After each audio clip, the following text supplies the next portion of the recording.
2 days before Briar's 9th birthday, my phone buzzes on the kitchen counter.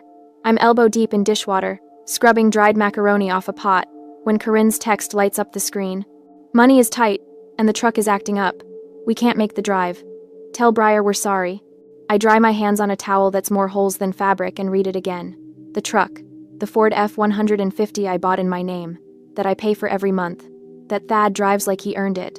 Briar's at the table behind me, adding final touches to the ceramic mug she spent 6 weeks making. Her tongue pokes out the corner of her mouth, the way it does when she concentrates. Blue glaze, 3 coats, because she wanted it perfect for Grandpa. Mom? Her voice cracks. Are they coming Saturday? I should lie. Tell her maybe. Tell her we'll see. Tell her anything except the truth that's already forming in her eyes, because she can read my face better than I can hide it. They can't make it, honey. Grandma says the truck's having problems. She doesn't cry right away, just stares at the mug, at the wonky handle she worked so hard to attach, at the thumbprint she left in the clay that I told her made it special instead of ruined. Then the tears come, silent at first, then hiccuping sobs that shake her whole body. I hold her on the couch until she falls asleep, her face hot and swollen against my shoulder. She asks what she did wrong. I tell her nothing at all, but she doesn't believe me. 9 years old and already learning that love gets rationed. After I carry her to bed, I do what every pathetic, lonely person does at midnight. I scroll Instagram. Carrick's profile loads, and there they are, my parents, in Aspen. The photo is geotagged at The Little Nell. I recognize the lobby from a travel show I watched once, back when I thought maybe I'd have money for vacation someday. A Christmas tree towers behind them, 20 feet of twinkling lights and gold ornament excess. Thad holds a champagne flute. Corinne beams, her arm around a pair of professional skis wrapped in a red bow. $800 worth of skis for Carrick's son. I know because the brand is tagged. The caption, Grandparents of the Year, spoiling the air. I read it 5 times. Then I zoom in on Thad's face, on his satisfied smirk, on the way he's standing straighter than he has in years, because he's somewhere that matters, with someone who matters. Not here, not with Briar, who matters so little they couldn't even bother with a believable lie. The sadness I expect doesn't come. Instead, something cold and sharp settles in my chest, calcifying around my ribs like ice forming over a lake. Rage, but the kind that doesn't scream, the kind that plans. I open my banking app. My hands don't shake the way they did 5 years ago when I signed papers I couldn't read. They're steady now, deliberate, as I navigate to the American Express account and lock the card. Then I remove Thaddeus Sterling as an authorized user. A pop-up asks if I'm sure. I tap yes. Next, I pull my credit report. I've never done this before, always too afraid of what I might find. But tonight, fear feels irrelevant compared to what I've already seen. The report loads in sections. Credit cards, student loans, the truck payment, everything I expect. Then I see it. A hard inquiry from 3 months ago. A personal loan for $12,500, issued by a lender I've never heard of. Purpose listed, club membership upgrade. I call the fraud department. The hold music is tinny and repetitive, cycling through the same 30 seconds of jazz for 18 minutes. I don't hang up. When the agent finally answers, I navigate the security questions with answers only I should know. My first pet's name. My mother's maiden name. The street I grew up on. I need to hear the loan application recording. I tell her. Keys click on her end. Just a moment. Static crackles through the line. Then Corinne's voice fills my ear, smooth and confident, reciting my social security number like she's ordering coffee. And your mother's maiden name? Sterling, Corinne says. Her own maiden name. She doesn't even hesitate. First pet? Buttons. The tabby cat I had when I was 7. The agent comes back on. Ma'am, is this your voice on the recording? No. My throat feels tight. That's my mother. I hang up after giving them my information for the investigation. The apartment is quiet except for the rain still hammering the windows and the hum of the refrigerator kicking on. I walk to the counter where Briar's mug sits, wrapped in tissue paper, waiting for grandparents who chose champagne in Aspen over cake in Oregon. The clarity hits me all at once, sharp and undeniable. They didn't just hurt me, they chose to rob their granddaughter's future to fund their ego. I pick up my phone and navigate back to my banking app, screenshot the locked credit card. Then I pull up the fraud department's website and start filling out forms. Police report first, then the Federal Trade Commission identity theft affidavit. No tears. Just checkboxes and signature lines, and the methodical documentation of betrayal. For 5 years, I've chosen family peace over everything else. Over sleep, over financial stability, over my own dignity. I chose it because I thought I owed them for keeping me alive after my husband died. But I look at that mug, at the careful way Breyer glazed it, at the love she poured into something for someone who couldn't be bothered to drive 3 hours for her birthday, and I choose her instead. Then I call the police and report them for fraud and identity stealing. By morning, the loan is flagged for investigation. American Express confirms the permanent removal of the authorized user.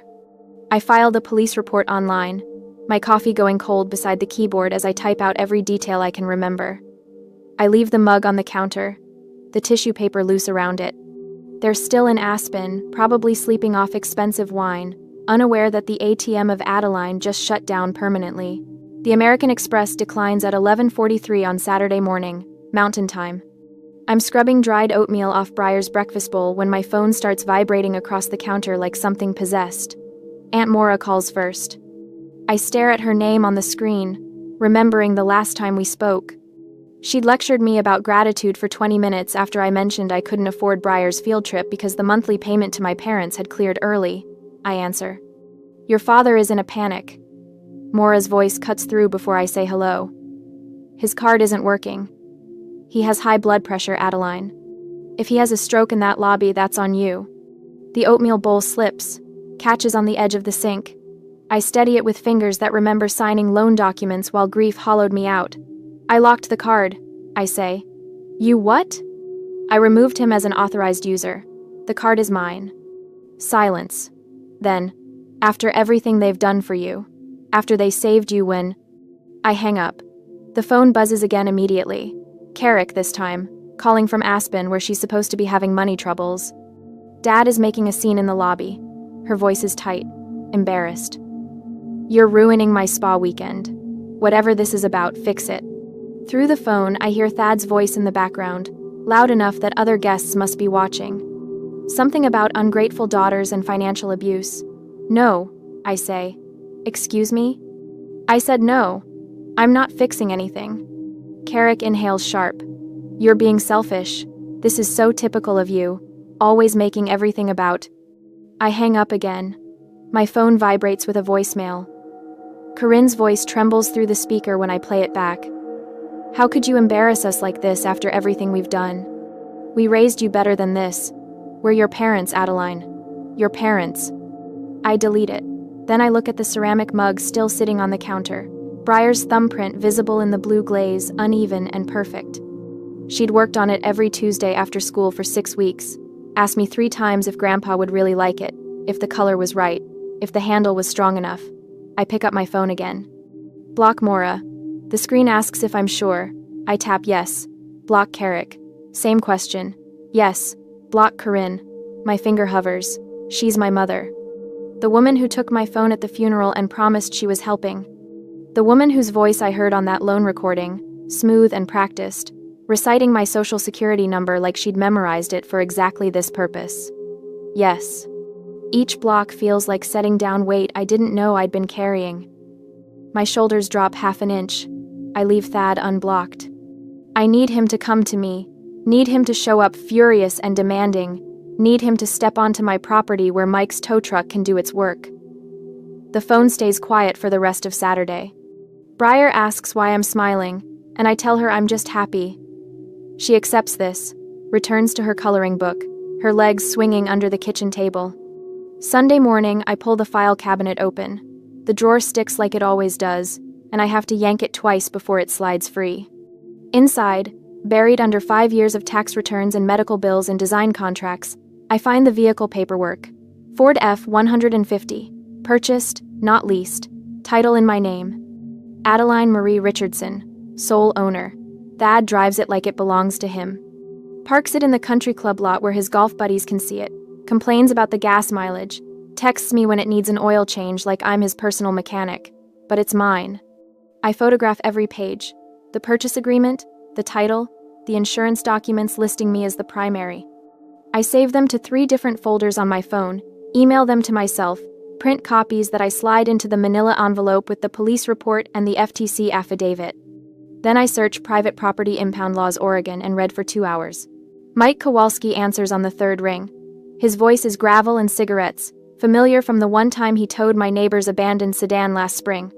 I need a truck towed from my driveway, I say. Tuesday afternoon.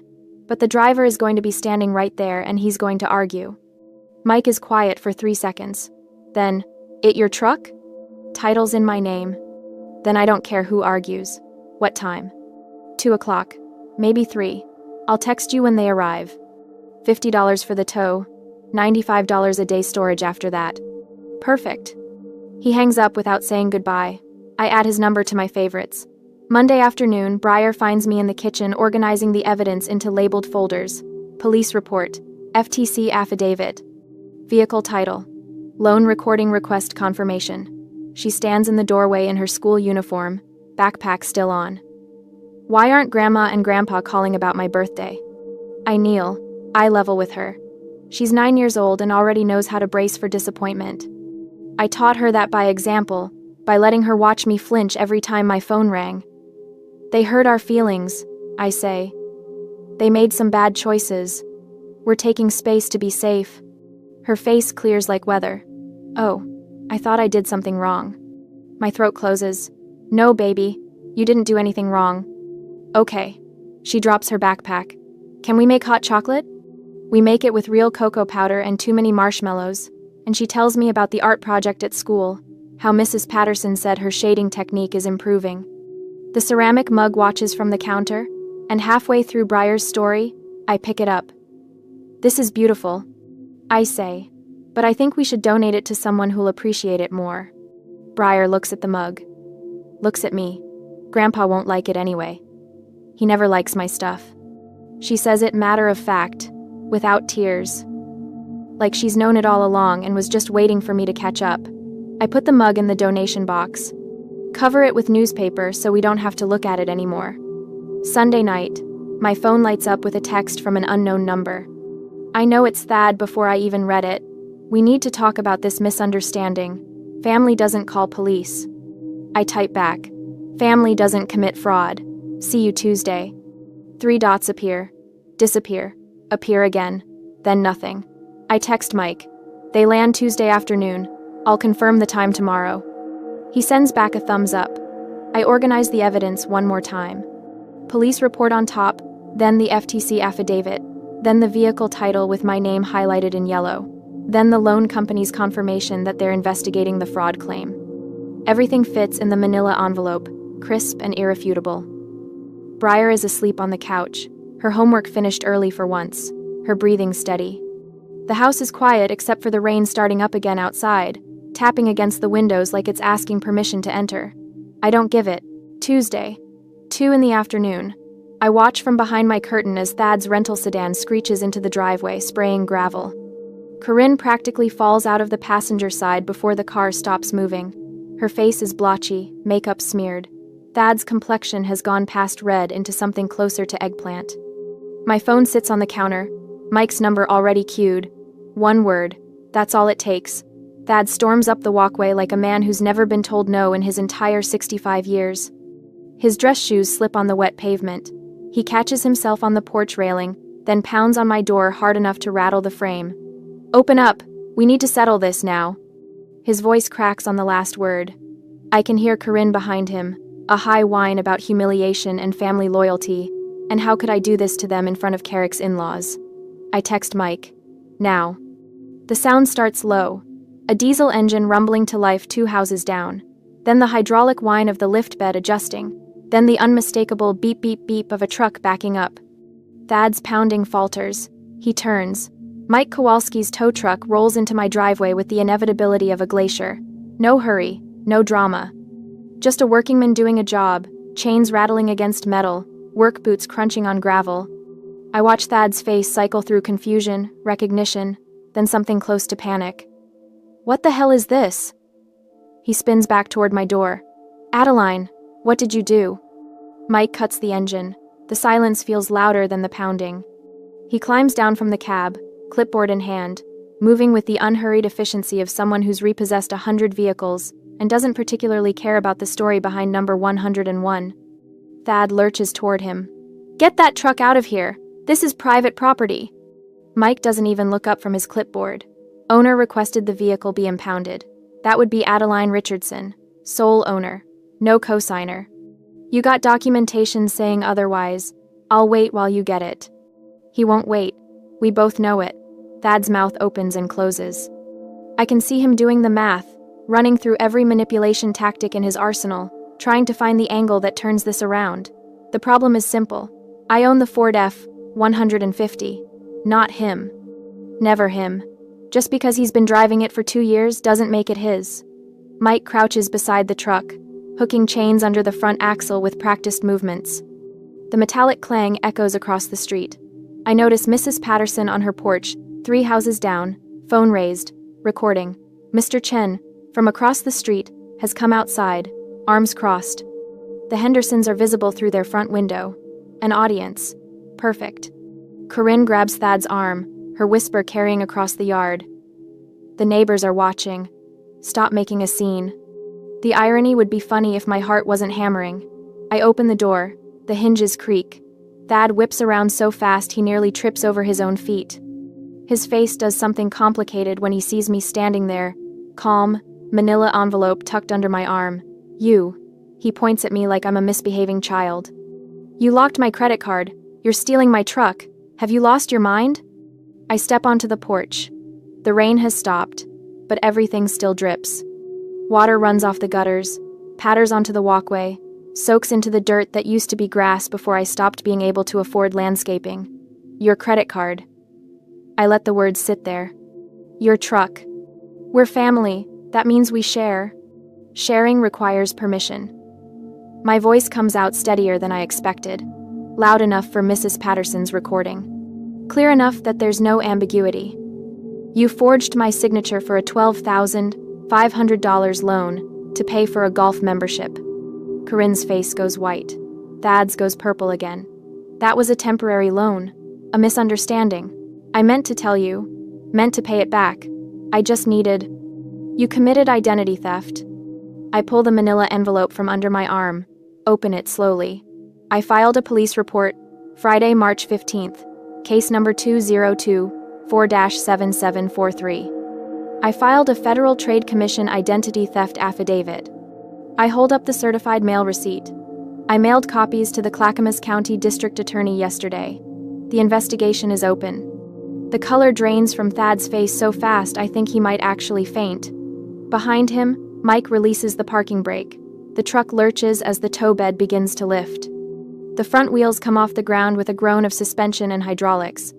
Thad's status symbol, his proof that he's still somebody important, rising into the air like an offering to gods who stopped listening years ago. "You can't do this." Corinne's voice has gone thin. "We're your parents. We took care of you when nobody else would. We gave you $20,000 when you had nothing.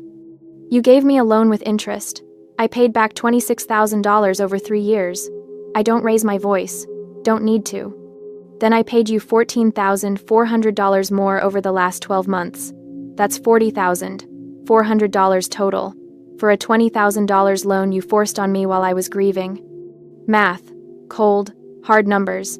The one language Thad actually speaks. "The truck stays here," he says. "We need it." The truck goes to impound. Storage fee is $95 per day until you can prove legal ownership. I look at Mike. "Morrison and 72nd? "Yes, ma'am." Mike climbs back into the cab. Thad takes a step toward me. His hands are shaking. "You're making a huge mistake. Family doesn't call the police on family. When this backfires, when everyone knows what you've done, when everyone knows I stopped my parents from committing felony fraud," I meet his eyes. "I'll survive that conversation." The truck is fully lifted now, back wheels still on the ground, ready to roll. Mike puts it in gear. I hold up the envelope again. "You can leave now and call a lawyer. Or you can stay on my property, and I'll add witness harassment to the felony fraud indictment. Your choice.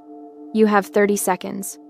For the first time in my entire life, I watch my father look small. The bluster drains away. The threats die in his throat. He looks at Corinne, who's crying now, mascara running down her face in black rivers. "This isn't over," he says. "Yes, it is." I step back inside and close the door. Lock it. Deadbolt. Chain. Through the window, I watch them stand there for another moment, frozen, the truck rolling away behind them. Then Thad turns and walks back to the rental car. Corinne follows, her shoulders shaking. They don't look back. I lean against the door, envelope pressed to my chest, and wait for my hands to stop shaking. They don't. But I'm still standing.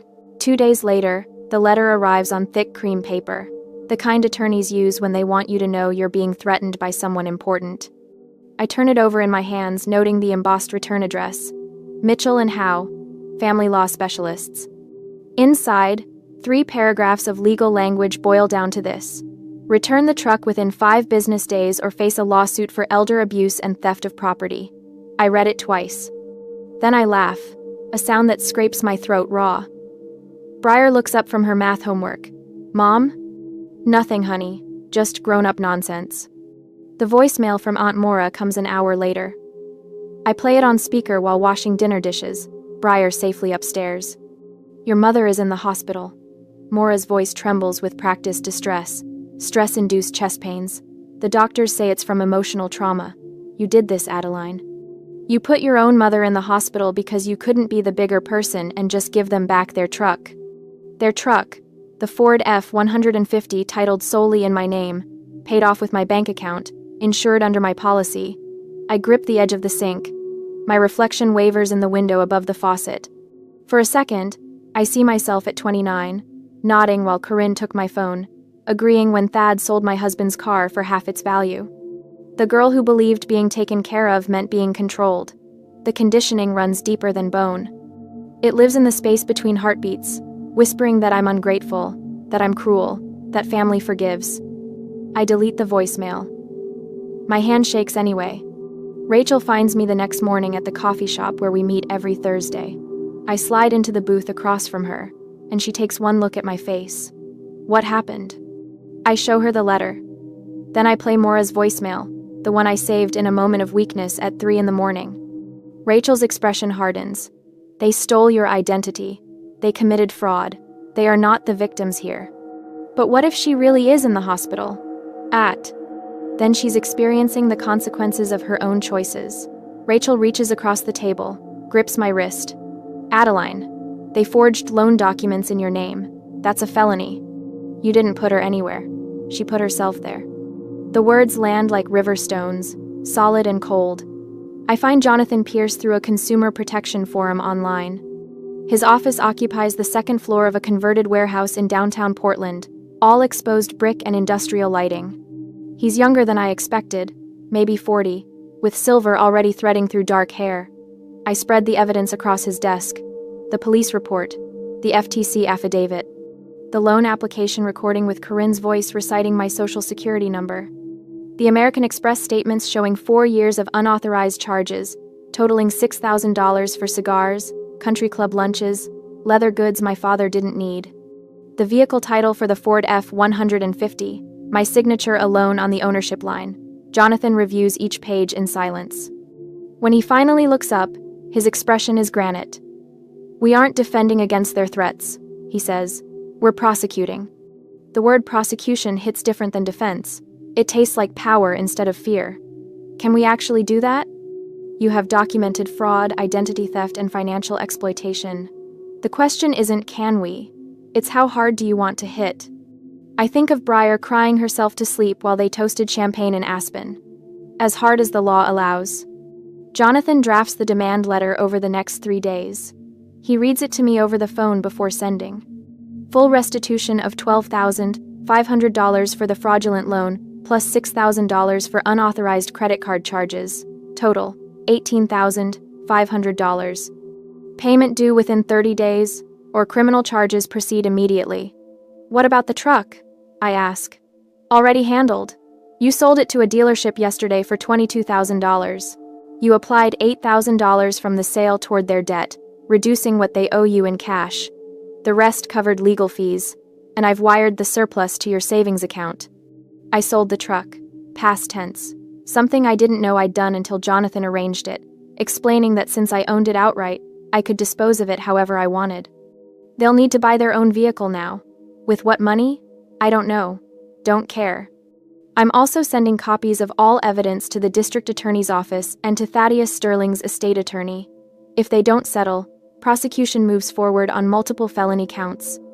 My father has an estate attorney. Of course he does. Planning to pass along assets bought with money stolen from his daughter. Do it, I say. The settlement meeting happens next week in a conference room that smells like furniture polish and fear. Jonathan sits beside me, his briefcase open, documents arranged in precise rows. Thad and Corinne arrive with their attorney, a tired-looking man named Bernard who already has the expression of someone who knows he's lost. My parents look smaller than I remember. Thad's face is gray, his golf tan faded to sallow. Corinne won't meet my eyes. Jonathan doesn't waste time on pleasantries. He places a laptop at the center of the table and presses play. Corinne's voice fills the room, smooth and confident, answering security questions about my first pet, my mother's maiden name. Confirming a $12,500 loan for a club membership upgrade. Bernard closes his eyes. Thad stares at the table. Jonathan advances to the next slide, the Instagram photo. Champagne glasses and professional skis, and my parents grinning beside a 20-foot Christmas tree. Next to it, the text message, "Money is tight. We can't make the drive."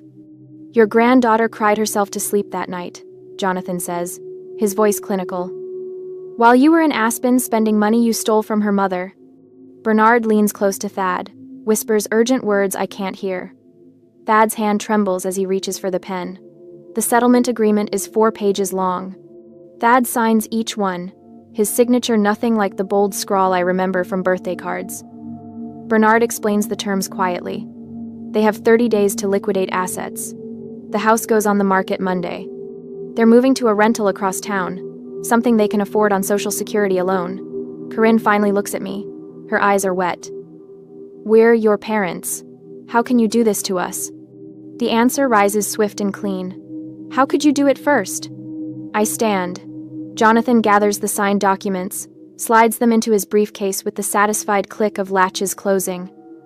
I walk out of that conference room and don't look back. Behind me, my parents sit with nothing but their bills and the lawyer they can't afford. The rain has stopped. Pavement gleams under streetlights. I unlock my car, climb inside, and sit in silence.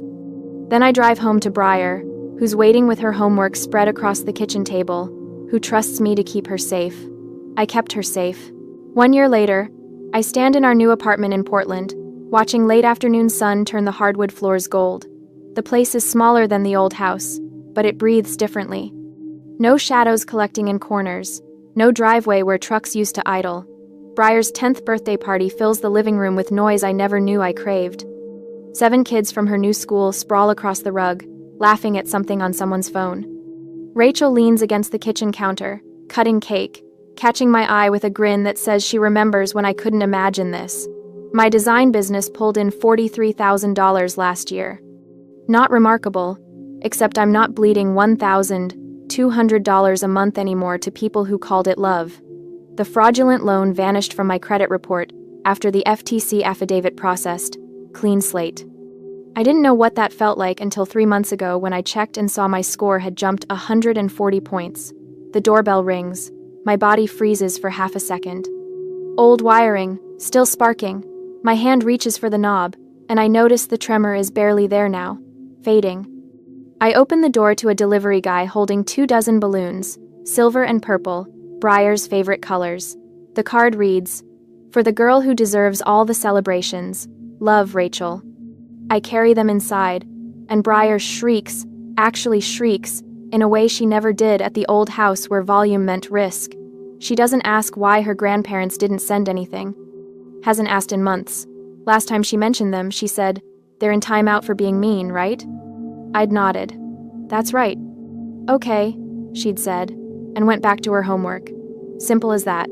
Kids understand boundaries better than adults do. Later, after the guests leave and Rachel helps me bag up wrapping paper, I find myself at my desk, journal open. I've been writing more lately, trying to sort through what the last 5 years were, what they weren't. I write, I spent 5 years believing I owed them for keeping me alive after my husband died. Turns out, staying alive was my choice. They were just loan officers collecting interest on my grief.